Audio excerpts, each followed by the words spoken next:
Salut à tous, bienvenue dans ce nouveau format. Aujourd'hui, on reçoit en interview mon gars, mon frérot, DNA. Comment tu vas? Ça va super, toujours. Ça fait plaisir de te recevoir. On a commencé l'année avec toi, Ouais. on termine l'année avec toi. Aujourd'hui, c'est pas dans une chambre, c'est pas dans un studio. Est-ce que tu peux expliquer ce lieu atypique? Pourquoi ici? Alors tout simplement les gars, ici on est dans mon ancienne ville. J'ai travaillé ici, j'ai travaillé juste là-bas, juste derrière. J'ai fait les centres aérés et je vais sûrement les faire encore. Et j'ai vécu là-bas. Donc juste à côté, ça veut dire que l'endroit où vous êtes là, le pont où on se situe actuellement, c'est l'endroit où j'ai écrit quasiment l'entièreté de mes textes. L'endroit où je me retrouvais quand des fois dans ma vie c'était pas tip top de ouf. Et je me retrouvais ici. Donc c'est vraiment le fief de DNA. Et j'ai toujours kiffé cette vue. Bon là vous voyez pas beaucoup mais il y a le terri qui symbolise le nord. Et cet endroit avec le rond-point et tout ça là-bas, c'est vraiment quelque chose qui me fait kiffer. Je me sens bien ici. Donc c'est pour ça que je voulais ramener tous les gars ici et faire cette interview. On va rentrer dans le vif du sujet. Est-ce que tu peux peut-être te présenter peut-être en quelques mots Moi c'est DNA et j'ai 20 ans maintenant. Ça y est mec, j'ai grandi. Oh là, c'est beau ça. Et je suis artiste lensois, parce que j'aime bien dire lillois, mais je suis fier de dire que je viens du 62 quand même. C'est quelque chose que je kiffe, et c'est chez moi tout simplement. Et je suis artiste, ingé son. Comme j'ai déjà dit, il n'y a que les prods que je fais pas pour l'instant. On va essayer un peu de revenir sur ton parcours, un peu ce que tu as pu sortir, ce que tu vas sortir aussi bientôt. Ok. Donc on va un peu revenir là-dessus. Toi, c'est quoi les premiers souvenirs que tu as avec la musique? Est-ce que tu as des souvenirs en particulier autour de ça, ou alors vraiment des moments clés même? Des moments clés, alors il y a des deux, j'ai les deux, j'ai de quoi parler. Donc j'ai commencé la musique, franchement, je vais vous raconter une anecdote exclue Cher Musique. Oh là là, gros, exclu Cher Musique. c'est pour vous les gars. C'est pour la cam là. Je vivais en Bretagne, j'ai vécu en Bretagne quelques années et en fait, je vais pas mentir, j'avais pas des sous. J'avais pas de sous, mec. Du coup, la ville, elle prêtait des ordinateurs. Et en fait, tu avais le droit à un ordinateur par an et toute l'année, tu le gardais, tu vois, pour les études, pour les étudiants, les collégiens, etc. Et un jour, mon père, il m'a offert un CD de Mobb Deep et je l'ai écouté dedans. Et je l'écoutais. Et en fait, à force de l'écouter, j'ai écrit les paroles. Bon, c'était de l'anglais approximatif. Mais c'est là que j'ai commencé à me dire, ouais, je trouve ça cool, là, genre la manière qu'ils ont de poser sur les prods et tout. Et voilà comment la musique, ça a débuté pour moi. Et les moments clés, c'est lorsque j'ai eu 14 ans et que mon père, il m'a dit, tu veux devenir rappeur? Ok, bah tiens, t'as de l'argent et par contre, tu dois te débrouiller tout seul. Donc tu vas chercher tes propres prods, t'achètes ton propre matériel et tu te démerdes, genre. Mais rends-moi fier, tu vois. Ça permet justement de créer cette autonomie en fait, parce que justement quand t'es rappeur, au début t'es livré à toi-même. Donc là au moins ça a permis justement de te développer. J'aime beaucoup ce petit truc de, comme tu dis, d'autonomie. En gros, quand j'arrive en studio, j'ai pas envie de me dire bon ben ok, là il faut mettre une snare, mais qu'est-ce que c'est une snare, tu vois. Je me sens un petit peu bête quand je sais pas ces choses-là, mais ça c'est le perfectionniste qui est en moi, tu vois. C'est pas toujours bon, mais pour l'instant ça m'a jamais vraiment porté d'effet. Est-ce que tu as justement peut-être un ou des artistes qui t'ont marqué justement au début quand tu as commencé à découvrir la musique? Youssoupha, de malade mental, sur le son One Love qui est issu de son projet qui est sorti en 2008 ou 2009, je saurais plus dire. Ice Cube, parce que mon père il kiffe grave Ice Cube. Mobb Deep, comme je vous ai expliqué, 50 Cent, qui était mon artiste préféré quand je suis tombé sur son film Get Rich or Die Trying. Ouais. Je l'ai regardé sur le même ordinateur que j'ai commencé à écrire des textes. Je l'ai regardé peut-être genre 200 fois, mec, vraiment. Et après, le dernier artiste, je dirais, c'est Kerry James. Ok. Donc voilà, j'ai bien débuté, et Medine aussi, j'ai bien débuté franchement. T'as débuté justement avec des rappeurs un peu old school du coup. À ce moment-là, il y avait Booba qui a sorti, il me semble que c'est 09. Donc c'est de 2009 je crois. 2009, 2010, un truc comme ça. Non, je suis bête, c'est grave après. Il est sorti Future 2.0, pardon, excusez-moi. Et je l'écoutais en cachette que j'avais pas le droit. Mais Booba, il m'a grave aidé indirectement dans ma musique, ouais. Après du coup savoir ça, c'est pas français ce que je viens de dire. Maintenant qu'on sait à peu près ce qui t'a marqué, comment t'as débuté?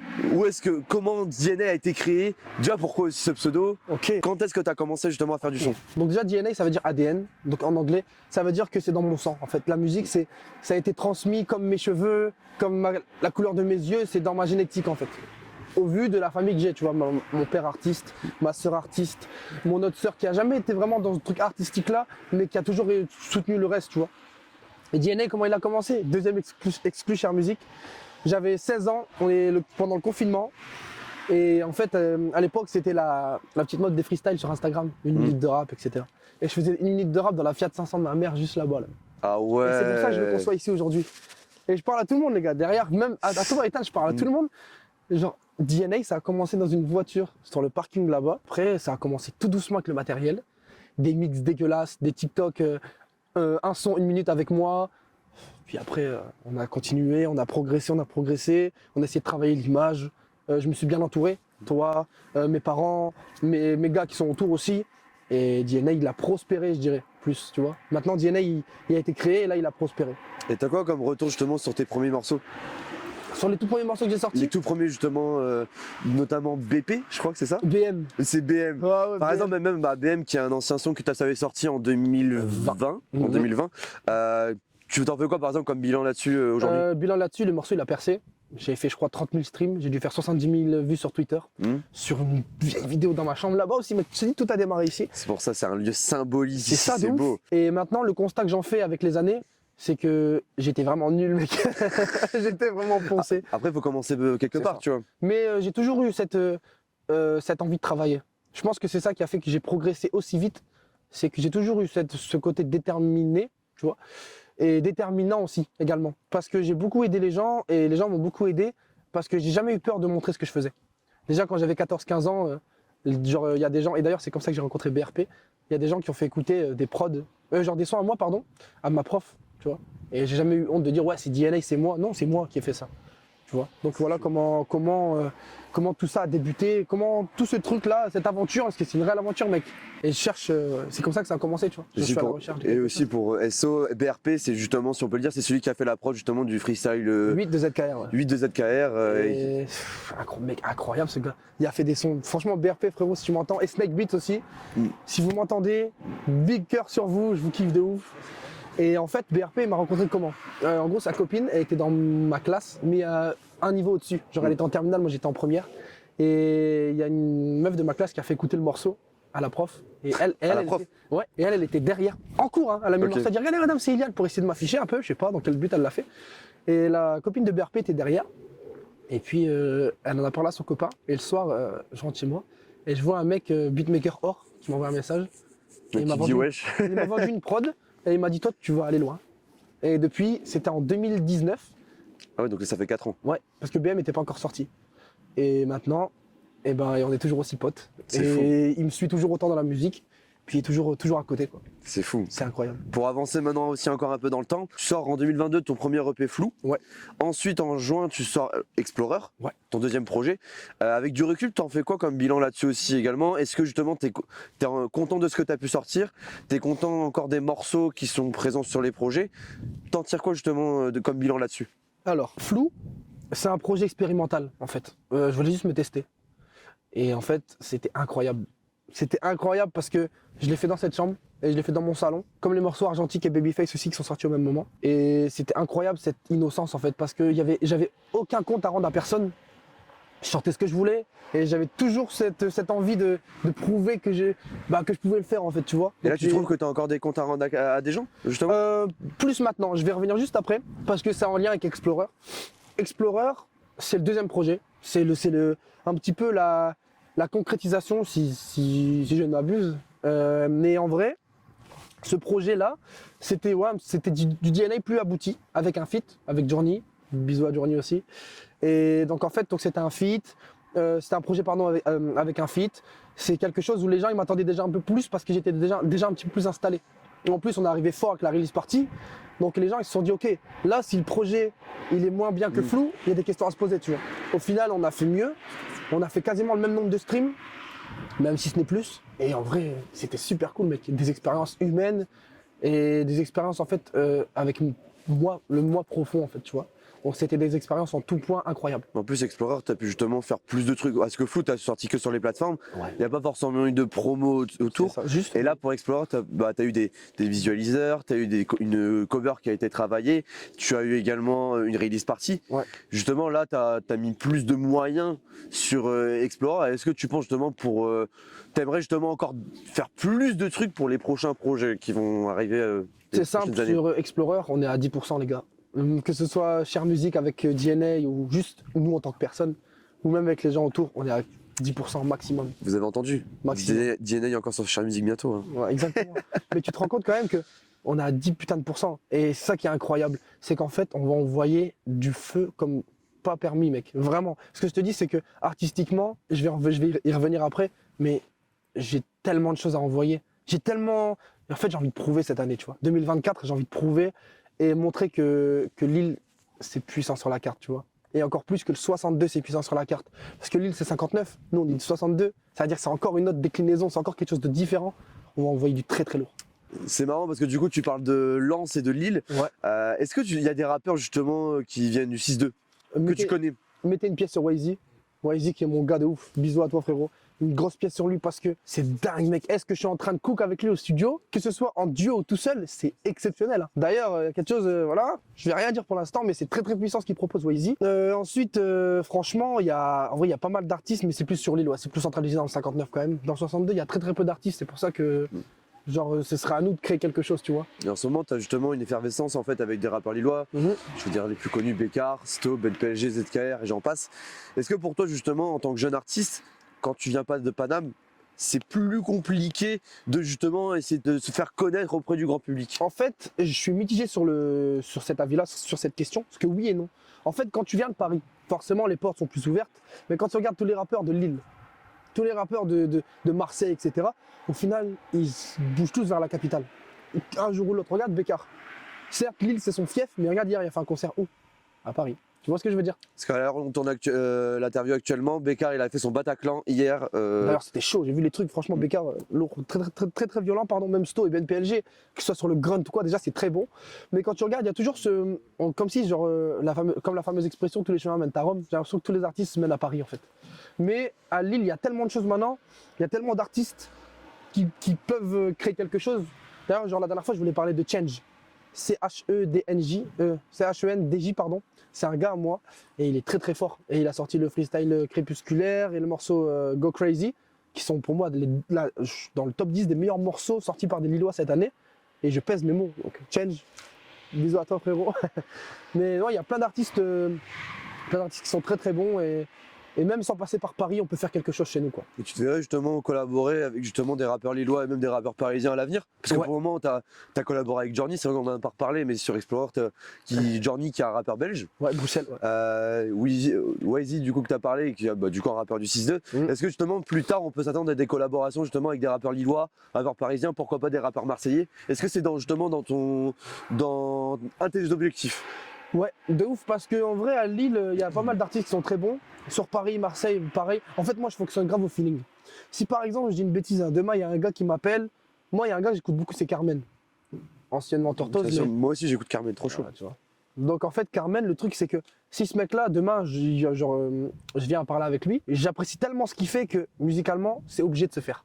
Parce que je suis sûr et certain qu'on pourrait bien s'entendre. Des gars comme Dinos, etc., c'est des gens qui ont une fibre artistique tellement élevée, tellement intéressante et surprenante qu'on est obligé de se dire ouais, si un jour je fais un truc avec lui, en étant artiste, ça peut que donner du feu, tu vois. Il y a un gars aussi qui s'appelle Danil, je sais pas si tu connais. Danil, pareil. Tiff, j'ai pris l'une des claques de l'année, mec. Grâce à moi. Et en plus, il vient de chez moi. Genre, c'est un Algérien comme moi. Donc, Tiff, bisous. Non, en vrai. Si tu passes par là, Il passe par là, ça me ferait plaisir. si tu passes par là, ce serait fou. Ouais, de ouf. Et du coup, ouais, non, il y a plein d'artistes avec qui j'aimerais bien collaborer. Même des artistes qui parlent pas ma langue. Encore plus, je pense. Comme Genre par exemple des rappeurs comme Mad ou etc. Ouais, Mad, ou même des gars de Londres, genre. Des mecs de Londres, même des gars qui viennent de Hollande, etc. Qui parlent pas français, juste pour créer ce petit délire, en fait, hors du temps, tu vois. Ok. Comme s'il y avait deux pays qui se rencontraient. Ça, j'aimerais bien ça, je kiffe. Ça peut être cool vraiment à l'avenir et on va parler justement de l'avenir. Parlons de l'avenir. Parlons de l'avenir. Qu'est-ce qu'on peut s'attendre justement à DNA prochainement? On a pu entendre qu'il allait avoir un projet qui va sortir. Ouais. Il n'y a pas de date définie, mais est-ce que tu sais quand ça sortirait? En janvier. DNA, il arrive en janvier, les gars. Les gars comme les filles. Prévenez tout le monde, prévenez vos animaux de compagnie, prévenez vos grands-parents. Prévenez tout le monde, les gars. DNA, janvier. Ça va envoyer du très très très lourd en janvier. C'est simple, je vais parler clairement. Ça fait 8 mois que je m'arrache les tripes et que je bosse jour et nuit pour sortir ce truc. Donc, voilà, tout simplement. C'est un projet justement, là, tu t'es mis plus à fond dans ce projet-là que dans les précédents? J'ai mis une part de moi plus importante. Parce que les projets précédents, Flou, c'était un projet relativement introspectif. Explorer, c'est un peu le projet, tu sais, un petit peu hautain, un petit peu prétentieux, on va dire. Là, vous allez rencontrer Ilian, en fait. Vous n'allez pas forcément rencontrer DNA. Vous allez vraiment rencontrer la parfaite fusion entre l'artiste et l'humain. Voilà, c'est comme ça que je peux vraiment résumer ce truc. Et d'ailleurs, le titre, comment dire ça, le titre donne la même conclusion que ce que je viens de vous dire, en fait. Voilà. Sur ce projet, quel est le morceau qui t'a pris le plus de temps en fait à travailler Que ce soit au niveau des textes ou même au niveau de la prod, est-ce qu'il y a un morceau en particulier vraiment où tu t'es dit, puisque là tu dis que ça a été un projet où tu parles vraiment de toi, Ouais. qui est vraiment assez profond. Ouais. Est-ce que là il y a vraiment un morceau où là tu peux te dire, ok, là j'ai écouté ce morceau, je sais qui est Iliad. L'intro qui s'appellera DNA Naki. Donc DNA, Naki. C'est l'un des plus gros morceaux de ma carrière. Et je parle pas forcément des morceaux que j'ai sortis. Je dois avoir genre 2500 voire 3000 morceaux dans mon ordinateur. Ok. Bon, en disant morceaux, je compte bien les maquettes, etc. Et c'est l'un des morceaux dont je suis le plus fier. Il y a un autre, mais je dis rien pour l'instant. Le deuxième, je dis rien. On garde le secret.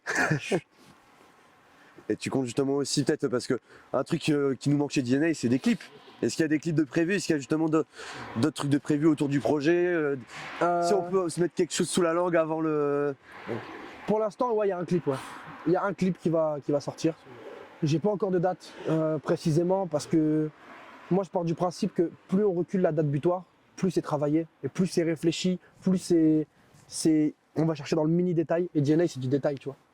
Donc j'ai pas encore de date pour l'instant, mais il y a bien un clip qui va arriver, ouais. Chose qu'on n'a pas parlé aussi depuis le début, c'est que sur la table, il y a des petits éléments de déco que vous avez pu voir. Il y a des vinyles à toi.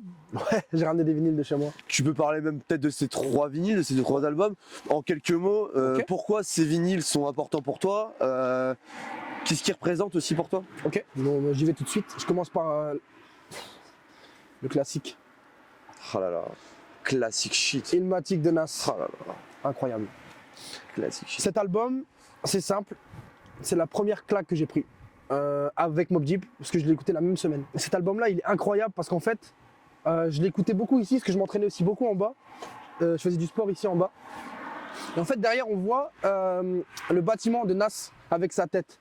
Et en fait, genre, ça reflète ce que sa musique veut dire. Et moi, c'est pareil ici, en fait. Donc, c'est pour ça que j'ai décidé de vous présenter celui-là aujourd'hui. Et en plus, c'est une édition spéciale, c'est un vinyle transparent. Et c'est pour ça que j'ai même pas encore enlevé le blister, parce que c'est exceptionnel, tout simplement. Le deuxième vinyle, tout simplement mon artiste préféré.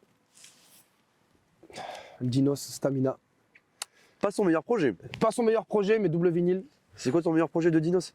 Oh les gars, Imani. Imani Deluxe. Point Imani, c'est simple. Et c'est parce que je l'ai pas en vinyle. Hein. Mais sans Imani, il n'y aurait pas de DNA. C'est mon album préféré de tous les temps, faut le savoir. Ok, moi C'est- je suis pas d'accord, c'est ta signature, mais les goûts et Voilà, les couleurs. c'est tout. Les goûts et les couleurs ne se discutent pas, mon cher ami. Non, en vrai, vraiment, Dinos, très très bon artiste. Et Stamina, pourquoi? Parce que Stamina, c'est pas forcément le projet en lui-même qui m'a le plus marqué dans l'histoire du rap, mais c'est la période dans laquelle je l'écoutais. Ok. C'est une période très très compliquée de ma vie et en fait, c'est juste pour 93 mesures, ça a créé un tournant dans ma carrière. Ça a créé un tournant dans ma carrière et dans ma vie en tant que. À l'époque, j'étais un jeune, encore plus jeune que maintenant. Et voilà, tout simplement. Ok. Et du coup, le dernier peut-être? Oh, le dernier, les gars, bordel de merde. Je suis tellement content de vous présenter ce vinyle. Je le frotte, t'as vu carrément? Good Kid, Mad City. Putain. De Kendrick Lamar. Kendrick. Pourquoi? Parce que mon meilleur ami s'appelle Mathis. Et Mathis, mon meilleur pote, Sitma, bisous à toi aussi frérot, on s'est rencontrés et en fait il y avait ça sur l'enceinte Bluetooth dans l'endroit où on était et je connaissais pas. En tant qu'auditeur de rap, je suis passé à côté de ça.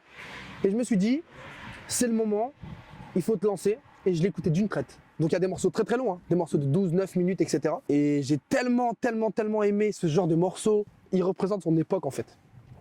Et c'est l'un de mes albums préférés. Et ces 3 albums-là, c'est les 3 plus grosses inspirations que j'ai eues pour le projet qui va sortir, avec les Daft Punk aussi. Ok. Ensuite, je présentais un dernier petit truc. 1994 de Hamza. Il est incroyable. Pourquoi On peut en parler.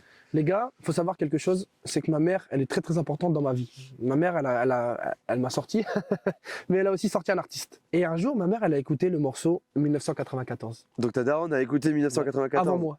Avant Je me toi? rappelle quand j'étais fucked up, je vous dis pas la suite, parce que tout le monde le connaît, ce son de toute façon. À un moment, il dit, je voyais ma daronne au bout du gouffre, au Oui. bord du gouffre, un truc comme ça, ou à bout de souffle, je me rappelle plus ce qu'il dit. Et en Si, fait, c'est ça, je crois que c'est c'est ça. à bout de souffle. Merci mec. Plus 1 pour Valentin, c'est ça? Quand il sort ça, moi je suis dans une période de ma vie où ma mère elle fait tout pour moi en fait. Parce qu'elle a décidé de dormir en bas pour me laisser l'occasion de me faire un studio de musique en haut genre. Et là je me dis, merde, quand même, elle est là pour moi, tu vois. Et du coup cet album là il est très très très important pour moi et c'est donc pour cela que je l'ai acheté. C'est fou. Bah, en tout cas, merci DNA pour cet entretien. On peut terminer aussi là-dessus sur une petite dernière question. Ouais. Si tu as une chose à partager, Une chose à partager, qu'est-ce que ça serait? chère musique, C'est quoi, qu'est-ce que tu veux que je partage? Une anecdote? En vrai, tu veux une petite anecdote et aussi autre chose, ça peut être cool. Ok. Alors, une petite anecdote. Un jour, je suis chez moi et tout ça, je fais un morceau. Et de base, c'était une drill. C'était une drill et le feat, c'était mon coiffeur. Faut savoir, c'est truc de fou. Et le feat, c'était mon coiffeur. Et en fait, ce feat, il n'a pas vu le jour. Et du coup, un jour, je suis chez moi et tout. Et Ethan devait venir chez moi. Donc, il vient chez moi et tout. C'était pendant la conception de Explorer. Donc, je fais un son et tout ça. Et là, je trouve une prod. Et puis, il me dit, mec, en fait, on bloque sur la même prod. Et c'était pas forcément le visuel de la prod. C'est vraiment la CTM. C'est un petit élément dans la prod qui nous a fait kiffer le truc de ouf, en fait. Et j'ai commencé à poser mes paroles en one shot. Et Walkman est né. Walkman qui est l'un des morceaux préférés de tout le monde dans le projet Explorer, honnêtement. C'est pas le plus streamé, mais c'est le préféré de tout le monde. Et anecdote aussi, chose que t'as pas dit, c'est qu'on l'avait clippé. Ouais. On l'avait clippé, il sortira jamais, mais on avait essayé de le clipper, non pas le jour J, mais on a essayé de le clipper. Et... Une semaine après, je crois, un truc comme ça. 2 semaines après. 2 semaines après, un truc comme ça. Mais du coup, voilà, petite anecdote sympa. Et si t'as un autre truc à partager, peut-être? J'ai un dernier truc à partager.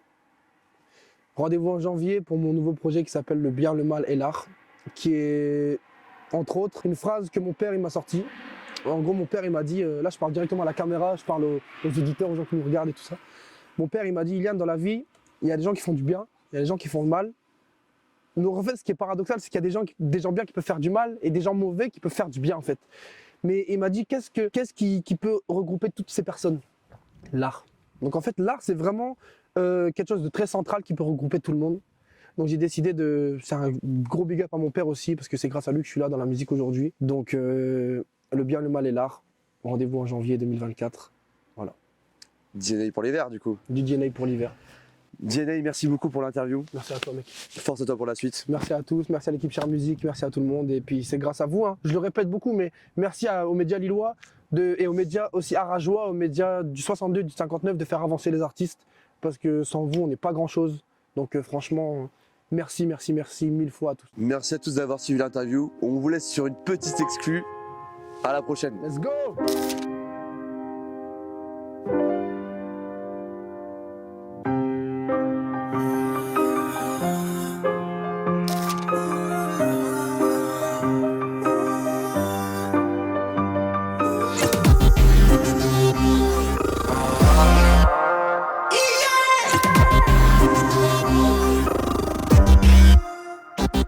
DNA naquis comme un mort, dans le maquis comme un corse. Je fais ma vie comme un môme, j'élèverai ma fille comme un homme. La school les hématomes, je transforme du fer en chrome. Du ROR au trombe, balèze comme JR au chrome. Quand j'écris un texte, de se parler l'imagination. Quand j'ai une prod, je te fais un 16, je vois une image, je risque d'en faire un son. Je rêve d'aligner les planètes, pas détailler des plaquettes. Tout ça me prend la tête, gros, je suis bien trop loin de ma patek. Un flow enivrant pour tous les gars qui sentent vivants. Les pieds enfoncés dans le ciment, attendant leur châtiment. Noircis par les sentiments, rêvant de la vie de grandissant. En inspirant, expirant, je t'ai dit que ma vie manquait de piment. Depuis quand?